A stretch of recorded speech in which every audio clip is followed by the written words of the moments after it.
जी जोहार, नमस्कार। मैं जगन्नाथ और आप सब देख पा रहे हैं बेंगाबाद के K N Bakshi college of education, जहां पर गांडे विधानसभा क्षेत्र के बूथ स्तरीय कार्यकर्ता सम्मेलन आयोजित की गई है। बताया जाता है इस कार्यक्रम में बतौर मुख्य अतिथि के रूप में पूर्व मुख्यमंत्री बाबूलाल मरंडी, कोडरमा के सांसद अन्नपूर्णा देवी, दीपक प्रकाश के अलावे कई महान हस्तियां जो भाजपा में हैं पहुंचे। बताया जाता है इस कार्यक्रम के दौरान कई तरह की बातें खुल करके आई। वहीं पूर्व मुख्यमंत्री बाबूलाल मरंडी ने कहा कि जेएमएम राज्य को शर्मसार करने का काम किया है। जल जंगल जमीन की बात करने वाले खुद जल जंगल बेचने पर तुले हुए हैं। वहीं गांडे विधानसभा बूथ स्तरीय कार्यकर्ता सम्मेलन में सांसद प्रतिनिधि जयप्रकाश मंडल ने भी दहाड़ा और कहा कि इस बार 400 पार भाजपा का लक्ष्य है और वह पूरा करके रहेगी। कहा कि जो संकल्प लिया गया है उस संकल्प को आज तक पूरा करता रहा है और भविष्य में पूरा करता रहेगा। इस दौरान काफ़ी तादाद में लोग वहां पर मौजूद थे। मौके पर बताया जाता है पूर्व विधायक लक्ष्मण सोनका, नूनूलाल मरंडी, जदुनंदन पाठक, महादेव दुबे, अयोध्या से पद यात्रा पूर्ण किए शंकर मंडल को भी बाबूलाल मरंडी आदि ने स्वागत किया। इस दौरान गर्मजोशी के साथ लोगों ने बाबूलाल मरंडी का भी स्वागत किया। वहीं अयोध्या से चल करके आए शंकर मंडल का भी भव्य स्वागत किया गया। आइए देखते हैं कैसे स्वागत किया गया और किसने क्या कहा। तो फिर बने रहे बीएनबी के साथ और देखते रहे कब, कहां और कैसे दिखेगा, क्योंकि बीएनबी सच है तो बोलेगा। जय हो, जय हिंद, सत्य में जयते, वंदे मातरम। इधर भाजपा नेता दिलीप वर्मा ने कहा कि बूथ स्तरीय कार्यकर्ता सम्मेलन में यह आभास हो चुका है कि आने वाला जो विधानसभा होगा भाजपा के झोली में जाएगा।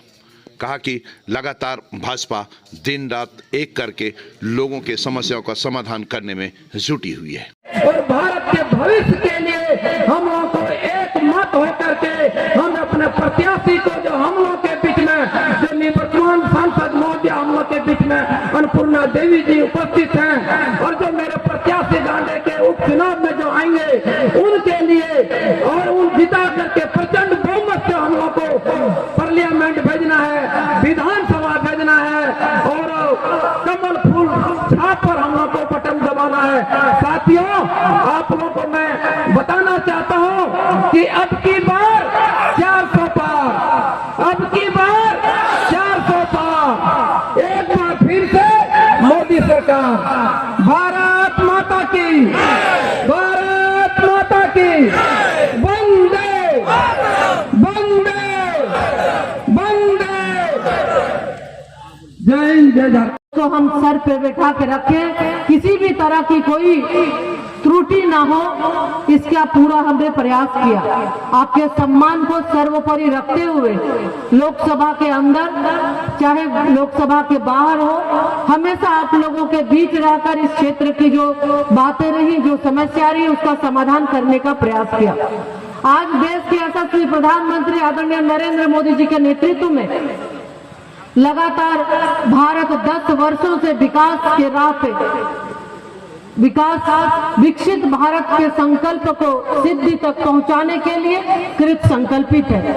माननीय प्रधानमंत्री जी ने जो संकल्प लिया है वो आप सभी युवाओं, महिला, किसान और गरीब लोगों को लेकर और भारतीय जनता पार्टी के देवतुल्य कार्यकर्ता को लेकर, उनके विश्वास को लेकर ही उन्होंने ये संकल्प लिया है कि भारत को विकसित देश बनाएंगे और आज उस राह में है। जैसे आप सभी जानते हैं कि हम भारतीय जनता पार्टी के कार्यकर्ता हैं और भारतीय जनता पार्टी के कार्यकर्ता, आज हम सबके लिए ये गर्व की बात है कि हम सब वैसे पार्टी के कार्यकर्ता हैं कि आज हमारे नेतृत्वकर्ता यानी आदरणीय प्रधानमंत्री श्री नरेंद्र मोदी जी विश्व के सर्वाधिक लोकप्रिय नेता है। आज 77% से ज्यादा पूरे विश्व में लोग उनको चाहते हैं और उनको लोग पसंद करते हैं। तो आज ऐसे नेता के सानिध्य में हम सबको काम करने का अवसर मिला है। ऐसे तो बहुत सारे काम हुए हैं देश भर में, मैं उसकी गिना नहीं रहा हूं, लेकिन जो एकदम आम लोगों से तुरंत जुड़ा हुआ। अब कोरोना काल में आपने देखा क्या हालत था। कोरोना काल में सब कारखाना बंद हो गए, बस गाड़ियां नहीं चलती थी सड़कें पर, ट्रेन भी नहीं चलता था, हवाई जहाज भी नहीं चलता था। लगता था कि अब हम लोग क्या खाएंगे, कैसे जिएंगे, गरीब अपने बाल बच्चों को क्या खिलाएगा। लेकिन देश के प्रधानमंत्री नरेंद्र मोदी जी ने गरीबों की दर्द को समझा, गरीबों की तकलीफ को समझा और प्रत्येक गरीबों को, प्रत्येक व्यक्ति को प्रत्येक महीना मुफ्त में 5 किलो राशन उपलब्ध कराने का प्रारंभ किया। आज भी चल रहा है 5 वर्षों तक नहीं, ताकि कोई गरीब भूखे न मरते। तो इतना जब देश के प्रधानमंत्री नरेंद्र मोदी जी चिंता करो तो, और साथ साथ किए प्रधानमंत्री आवास जो गरीबों को, और आज तो यहाँ की सरकार ने कहा कि हम अबुआ आवास देंगे, लेकिन उसमें क्या करने लगा, सब वसूली होने लगा। इसीलिए हम आप सब लोगों से हम यही कहने के लिए आया हूं कि हमें वोट क्यों देना है, और इसीलिए हम आप सब लोगों से यही कहेंगे कि ये जो चुनाव है, इस चुनाव में यहाँ तो आपको एक और सौभाग्य है, विधानसभा का भी चुनाव है यहाँ पर गांडे विधानसभा क्षेत्र में, तो आपको 2 नेता चुनना है। एक तो एमपी चुनना है, एमपी के उम्मीदवार तो यहाँ घोषित हो चुके हैं, आपकी एमपी भी है श्रीमती अन्नपूर्णा देवी जी को कमल फूल छाप में वोट देना है। दूसरा भी जो कौन घोषित होंगे ये पार्टी तय करेगी, लेकिन दूसरा भी जो आपको कमल फूल छाप नहीं वोट देना है, यानी 2 वोट आपको देना है। पता है ना कब वोट डालना है, पता है आप लोगों को?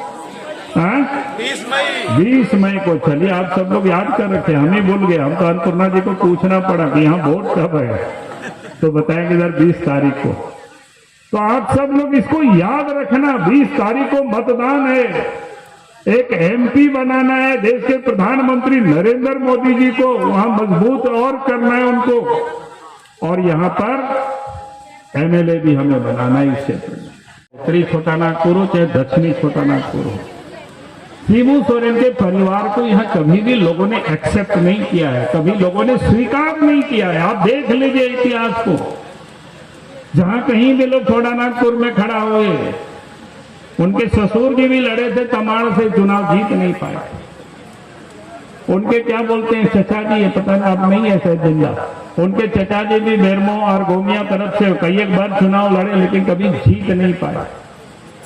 चाहे उत्तरी छोटा नागपुर हो चाहे दक्षिणी छोटा नागपुर हो, उसके परिवार को कभी एक्सेप्ट नहीं किया, क्योंकि यहाँ के लोग जानते हैं कि उन्होंने क्या किया, उन लोगों का क्या काम रहा है, क्या करते रहे हैं वो लोग, आज भी क्या कर रहे हैं। पहले भी वो लोग खाली पैसा कमा रहे थे आंदोलन के नाम पर, और आज सरकार में बन करके भी वो पैसा कमाते हैं। चाहे बालू को लोग लुटवाते हैं, बिचवाते हैं। आप जानते हैं कि आज की क्या हालत है बालू की, घर बनाने के लिए बालू आप उठा के लाएंगे, थाना वाला दरोगा पकड़ लेते हैं। पकड़ता है कि नहीं पकड़ता है, बताइए आप लोग। अब पैसा अगर आप नहीं देंगे थानेदार तो आपके ऊपर केस कर देगा, बताइए भाई। अब जब झारखंड राज्य बना था तो उस समय तो हम लोगों ने सब बालू को फ्री कर दिया था, और 2013 तक फ्री था, जब हेमंत सोरेन जी मुख्यमंत्री बने, और उस समय से बालू की लूट प्रारंभ हो गई।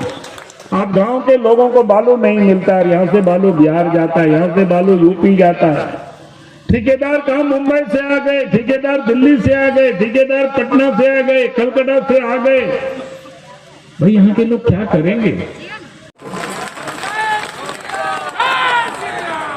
गांधी की बात नहीं है, जहां जहां झारखंड मुक्ति मोर्चा का विधायक रहता है वहां पर पाकिस्तान जिंदाबाद के नारे लगते हैं। चाहे गांडे हो चाहे डुमरी हो, डुमरी में 2023 की घटना का मैं स्मरण कर रहा था। डुमरी में भी ओवैसी की सभा थी, और ओवैसी की सभा में पाकिस्तान जिंदाबाद के नारे लग रहे थे। मैं इस बात को इसलिए कह रहा हूं कि झारखंड मुक्ति मोर्चा को मजबूत करने का मतलब है, कांग्रेस को मजबूत करने का मतलब है राष्ट्र विरोधी शक्तियों को मजबूत करना। मैं पूछना चाहता हूं, क्या राष्ट्र विरोधी शक्तियों को आप मजबूत करेंगे? मजबूत करेंगे तो उसका मुंहतोड़ जवाब आप देंगे कि नहीं देंगे? इसलिए दोस्तों, हम जानते हैं, आपके प्रति मैं आभार व्यक्त करना चाहता हूं। हम जानते हैं कि राष्ट्रीय अध्यक्ष, प्रदेश अध्यक्ष, जिला अध्यक्ष से सबसे बड़ा अगर कोई होता है तो बूथ का अध्यक्ष होता है, बूथ का अध्यक्ष होता है। ना पड़ेगा भटकना फेक शेयर और व्यूज पर, क्योंकि क्या, कब, कहां, कैसे की सबसे तेज और सटीक कवरेज मिलेगी आपको बीएनबी ऑल इंडिया न्यूज पर। हर खबर को आप तक पहुंचाने से पहले खरे सोने की तरह तौलेगा। आप बने रहें बीएनबी ऑल इंडिया न्यूज के साथ, क्योंकि बीएनबी सच है तो बोलेगा।